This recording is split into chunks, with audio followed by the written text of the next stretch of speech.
اعوذ باللہ من الشیطان اللعین الرجیم بسم اللہ الرحمن الرحیم الحمد للہ الذی ہدانا لہذا وما كنا لنہتدی لولا ان ہدانا اللہ۔ عزیزو، کل کے سورہ عنکبوت کے درس میں خدا نے سورہ عنکبوت کی آیتوں میں جناب ابراہیم کا تذکرہ کیا، اور خدا نے ہمیں یہ پیغام دیا کہ جناب ابراہیم کو دیکھو۔ جناب ابراہیم اپنی قوم میں ایک اکیلے انسان تھے جو مسلمان تھے، لیکن تب بھی جناب ابراہیم حق پر تھے، تو خدا نے ان کو کیا کہا کہ ہم ان کو آخرت میں صالحین میں قرار دیں گے، وہ آخرت میں صالحین سے ہوں گے۔ اور خدا نے ان کو 4 نعمتیں عطا کی، اور اس نعمتوں کا بھی میں نے ذکر کیا تھا۔ تو اللہ کہہ رہا ہے کہ جو ابراہیم ہے وہ آخرت میں صالحین سے ہوں گے۔ عزیزو، ایک بات جو اس آیت میں دیکھا، اس آیت میں دیکھیے کہ اللہ نے آیت نمبر 16 سے لے کے آیت نمبر 27 تک، یعنی ان 11 آیتوں میں جناب ابراہیم کا تذکرہ کیا۔ اور کیا کہا خدا نے کہ ابراہیم وہ ہے کہ جن کو ہم نے آخرت کا اجر بھی دیا اور دنیا کا اجر بھی دیا۔ عزیزو، ایک پیغام جو ہم سب کے لیے، ان 11 آیتوں میں ہم نے کیا سیکھا؟ ہم نے ان 11 آیتوں سے کیا سیکھا؟ خدا یہ بتانا چاہتا ہے کہ کبھی بھی کسی بھی چیز کو ناممکن مت سمجھنا۔ اور مولا متقیان علی ابن ابی طالب علیہ السلام ارشاد فرماتے ہیں، اور عجیب جملہ ہے مولا کا، یعنی جس کی جتنی معرفت ہوگی وہ اتنا سمجھ پائے گا۔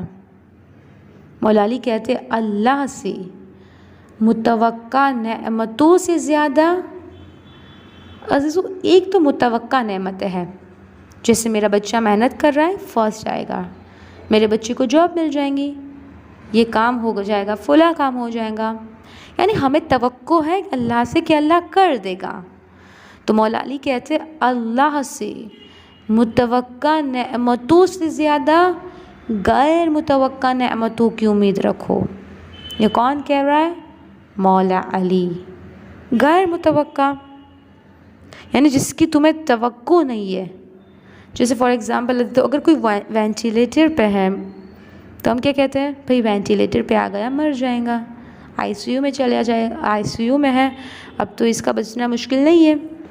یعنی حضرت ہم زبانی تو شفا مانگ رہے ہوتے ہیں، دعا کروانے کے لیے کہتے ہیں، مگر یقین کیا ہوتا ہے کہ یہ بچے گا نہیں۔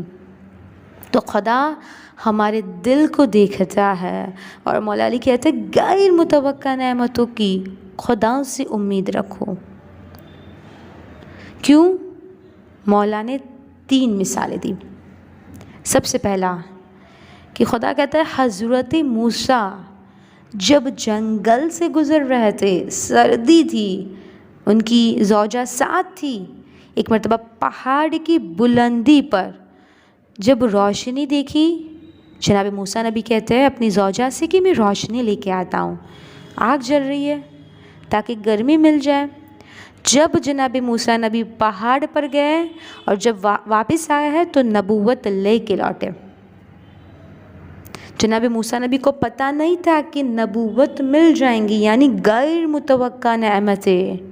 پھر کہا مولا نے دوسری مثال کہ ملکہ سبا کو جب حضرت سلیمان نے بلایا تو ملکہ سبا کو یہ پتہ معلوم نہیں تھا کہ وہ جب سلیمان کے دربار سے جب واپس پلٹے گی تو با ایمان پلٹے گی۔ غیر متوقع نعمتیں۔ پھر مولا علی کہتے ہیں تیسری مثال، جو جادوگر تھے فرعون کے دربار میں، جو آئے تھے جناب موسیٰ نبی کو ہرانے کے لیے، مگر جب وہ جادوگر دربار سے نکلے تو خدا پر ایمان کے ساتھ نکلے، خدا پر ایمان کے ساتھ بلکہ مؤمن بن کے نکلے۔ تو مولا علی نے تینوں مثالیں دی۔ کہ اللہ سے ہمیشہ غیر متوقع نعمت کی امید رکھو۔ تو ہم نے اس آیتوں سے کیا سیکھا؟ یہ جو 11 آیتیں ہیں نا جناب ابراہیم سے متعلق، خدا اس میں ہمیں یہی پیغام دے رہا، کوئی چیز ناممکن نہیں ہے۔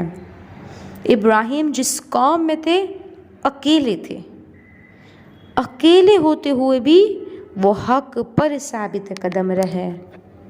ہمیں بھی اپنے ایمان پر ثابت قدم رہنا چاہیے، ثابت قدم۔ تو عزیزو، حضرت ابراہیم کے پاس کوئی مال و دولت نہیں تھا، غریب سے آدمی تھے، مگر اللہ نے ان کو مال بھی دیا، اولاد بھی عطا کی، دولت بھی عطا کی۔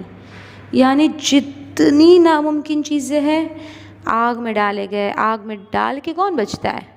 مگر خدا پر ایسا ایمان تھا، توکل اتنا تھا کہ وہ آگ گلزار بن گئی۔ پھر جناب ابراہیم کی عمر 99 ایئرس کی تھی، ان کی ایج 99 ایئرس کی ہو گئی، اور فرشتوں نے آ کر کہا کہ اللہ آپ کو بیٹا دے گا۔ جناب ابراہیم حیران ہو گئے، کہتے میری عمر، میری ایج کیا ہے؟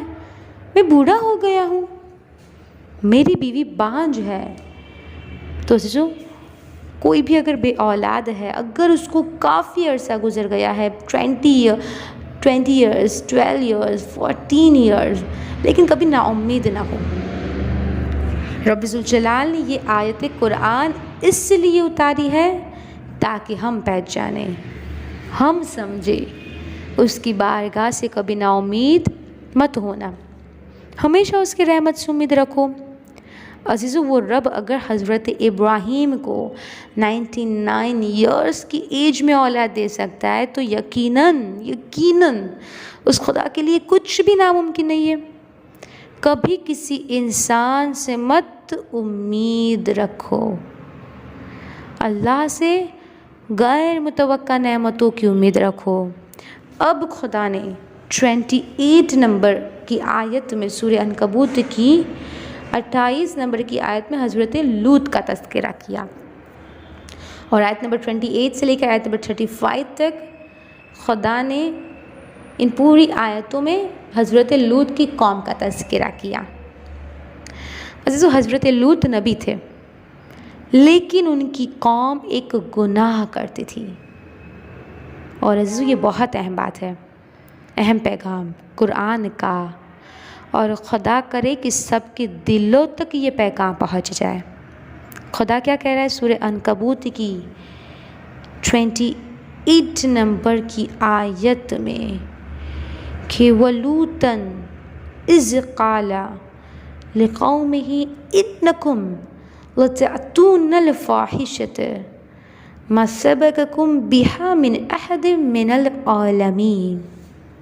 خدا کہتا ہے حضرت لوط کی قوم وہ گناہ کرتی تھی جو اس سے پہلے دنیا میں کسی نے نہیں کیا تھا، ایسا گناہ جو اس سے پہلے کسی قوم نے نہیں کیا۔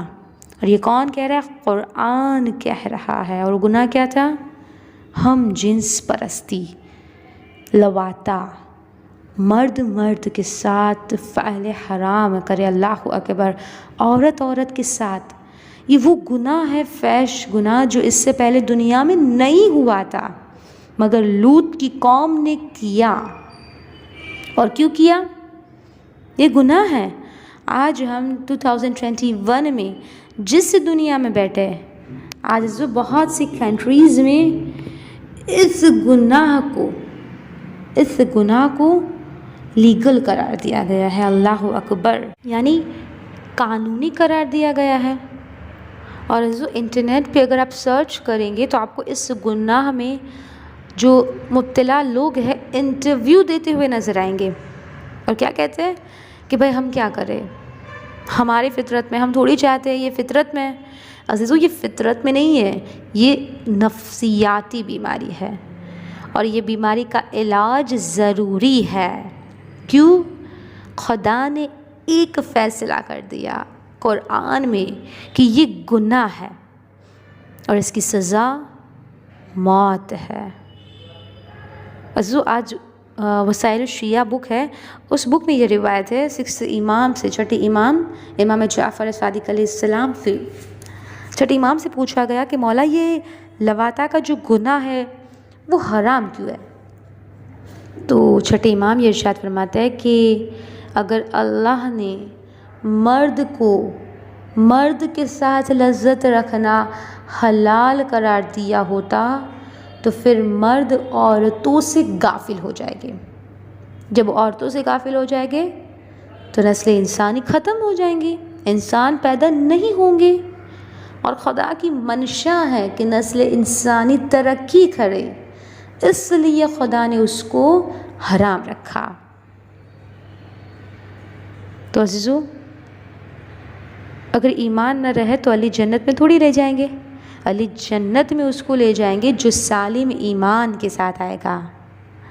تو دیکھیے معصوم کی روایت ہے کہ اگر کوئی مرد فحش منظر عورت کی متعلق دیکھ رہا ہے یوٹیوب پہ، اپنے ٹی وی پہ، اپنے لیپ ٹاپ پہ، اپنے موبائل پہ، یہ کوئی عورت فحش منظر مرد سے متعلق دیکھ رہی ہے تو وہ ایسا گناہ ہے کہ جیسے مولا علی کے سر پر تلوار سے 70 زخم لگائے ہو۔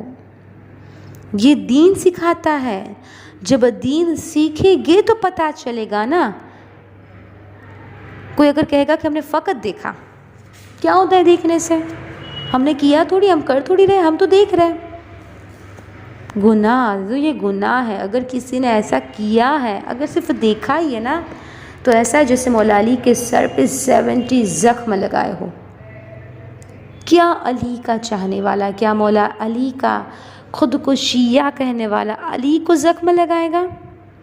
کبھی نہ کبھی تو ایمان بولے گا نا، کبھی نہ کبھی تو دل میں خیال آئے گا نا کہ میں علی کا چاہنے والا ہوں، علی کا تابوت اٹھاتا ہوں، علی کا ماتم کرتا ہوں، میں کیوں فحش منظر دیکھوں؟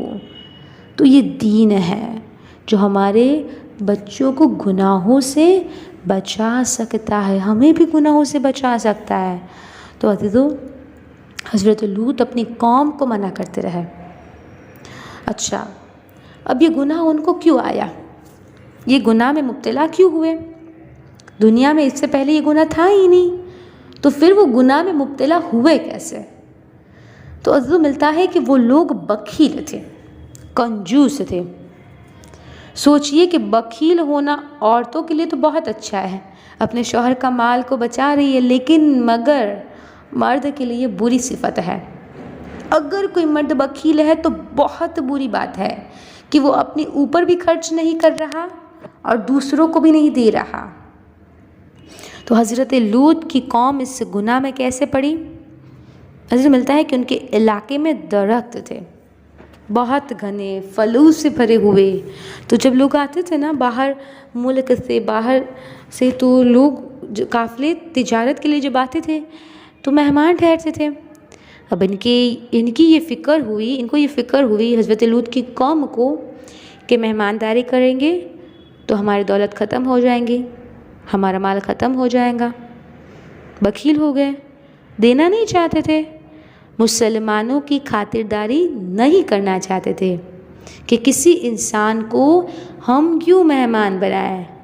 تو عزیزو جب یہ خود ایسے تھے تو شیطان آیا انسان کے روپ میں، کہا کہ تم بدفعلی کرو، فعل حرام کرو، اگر تم یہ کرو گے نا تو تمہارے پاس کوئی نہیں آئے گا۔ اور شیطان نے پہلی مرتبہ فعل حرام خود کیا۔ اللہ اکبر! حضرت لوط کی قوم اس میں مبتلا ہو گئی۔ تو عزیزو یاد رکھیے کہ ہر حرام سے، خدا کہتا ہے نا، خدا کیوں کہتا ہے کہ ہر حرام سے بچو، ہر واجب پہ عمل کرو۔ اگر واجب پہ عمل کروں گے تو اللہ کے قریب ہو جاؤں گے اور حرام سے بھی بچ جاؤں گے۔ تو جب بخل کر رہے تھے نا تو اس وقت جناب لوط کی قوم یہ نہیں جانتی تھی کہ ہم اس گناہ میں مبتلا ہو جائیں گے۔ اور عزیزو اتنے بے باک ہو گئے تھے، اتنے سرکش ہو گئے تھے کہ ایک دوسرے کے سامنے کپڑے اتار دینا، اللہ اکبر، پتھر سے مارنا، گالیاں دینا۔ حضرت لوط سمجھا کے تھک گئے، اتنے بے باک تھے. اور قرآن کی آیت 29 نمبر کی سورہ عنکبوت کی آیت ہے کہ اللہ ان قالوا ائتنا بعذاب اللہ ان کنت من الصادقین. خدا کہتا ہے لوط سے کہتے تھے یہ لوگ کہ اگر تم سچے ہو تو اللہ سے کہو عذاب لائے. اتنے بے باک، اتنے سرکش کہ اللہ کے عذاب سے بھی نہیں ڈرتے تھے. حضرت لوط سے کہتے تم سچے ہو تو اللہ سے کہو نا کہ عذاب لائے. اور پھر عزیزو عذاب آیا. خدا نے 4 فرشتوں کو بھیجا، حضرت جبرائیل، حضرت میکائیل، حضرت اسرافیل اور حضرت کاربیل. 4 فرشتوں کو خدا نے بھیجا. اب جب یہ 4 فرشتے آئے، دیکھیے عزیزو میں نے پہلے ہی کہا تھا کہ جناب ابراہیم اور جناب لوط خالہ زاد بھائی تھے. تو جناب ابراہیم اور جناب لوط جو علاقوں میں رہتے تھے وہ قریب تھا، تو خالہ زاد بھائی بھی تھے اور قریب رہتے تھے. تو فرشتے پہلے حضرت ابراہیم کے پاس گئے، اور جو اتنے خوبصورت نوجوان 4 فرشتے جب حضرت ابراہیم کے پاس گئے تو حضرت ابراہیم کو فکر ہوئی کہ اگر یہ لوط کے علاقے میں جائیں گے، لوط کے پاس جائیں گے تو ان کی قوم فعل حرام کریں گی، کیونکہ یہ چاروں بہت خوبصورت جوان ہیں. اب حضرت ابراہیم بہت مہمان نواز تھے. ایک بار کی انہوں نے بچھڑے کو کاٹا، گوشت کو پکایا اور کھانا تیار کیا اور ان 4 ملائکہ کے آگے رکھا. ملائکہ نے کہا کہ ہم انسان نہیں ہیں، ہم یہ کھانا نہیں کھا سکتے. پھر ملائکہ نے ان بچھڑے کو جو بھون چکا تھا اس کو اشارہ کیا، زندہ سلامت وہ بچڑا کھڑا ہو گیا. یعنی نبی کو بتا دیا کہ ہم ملک ہیں، اور کہا کہ سب سے پہلے ہم آپ کو خوشخبری دینے آئے ہیں. کیا کہا؟ ہم آپ کو خوشخبری دینے آئے کہ وَلَمَّا جَاءَتْ رُسُولُنَا إِبْرَاهِيمَ بِالْبُشْرَىٰ. کہ اللہ یہ کہہ رہا ہے کہ خداوند عالم آپ کو اولاد سے نوازیں گا. حضرت ہاجرہ کنیز تھی اور حضرت ابراہیم کی 2 زوجہ تھی، بی بی سارہ اور حضرت ہاجرہ. تو جب کنیز سے اولاد ہوئی، حضرت اسماعیل نبی ہے مگر حضرت سارہ بانجھ تھی. جب ملائکہ نے کہا کہ اللہ کہہ رہا ہے آپ کو اولاد دے گا، تو جناب سارہ کہتی ہے کیونکہ وہ بہت خوبصورت تھی، اللہ نے ان کو حسن و جمال بھی بہترین دیا تھا جناب سارہ کو. تو بی بی سارہ کہتی ہے کہ میں بانجھ ہوں، میرا شوہر 99 ایئرز کا ہو گیا ہے، مجھے کیسی اولاد ہو سکتی ہے؟ کہا اللہ کی قدرت پہ شک نہیں کرے. اور قیامت تک کے انسانوں کو خدا نے پیغام دیا اگر بھی اولاد بھی ہو تو کبھی خدا کی رحمت سے مایوس نہ ہونا، نہ امید مت ہونا.